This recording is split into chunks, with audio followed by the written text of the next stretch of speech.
alışmalı arkadaşça yolları ayırmaya. Şimdi artık gözyaşları gereksiz akmamalı, alışmalı kendi yaramızı kendimiz sarmaya. Şimdi artık kelimeler yetersiz, anlamı yok, yitirmişiz anılarla beraber, faydası yok. Gel bunları bırakalım artık bir tarafa, gerçeği görmeliyiz dostum, başka çaresi yok.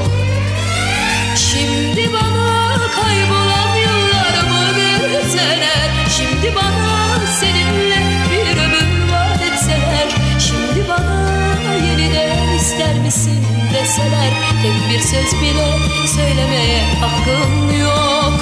Şimdi bana kaybolan yıllarımı verseler, şimdi bana seninle bir ömür vaat etseler, şimdi bana yeniden ister misin deseler, tek bir söz bile söylemeye hakkım yok.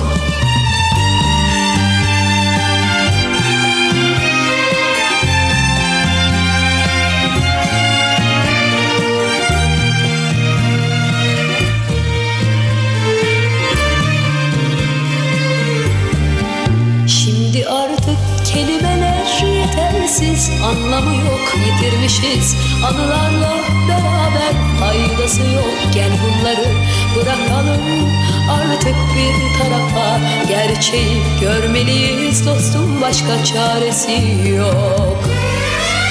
Şimdi bana kaybolan yıllarımı verseler, şimdi bana seninle bir ömür vaat etseler, şimdi bana yeniden ister misin deseler, tek bir söz bile söylemeye hakkım yok. Şimdi bana kaybolan yıllarımı verseler, şimdi bana seninle bir ömür vaat etseler, şimdi bana yeniden ister misin deseler, tek bir söz bile söylemeye hakkım yok. Şimdi bana kaybolan yıllarımı verseler, şimdi bana seninle bir ömür vaat etseler, şimdi bana yeniden ister misin deseler, tek bir söz bile söylemeye hakkım yok.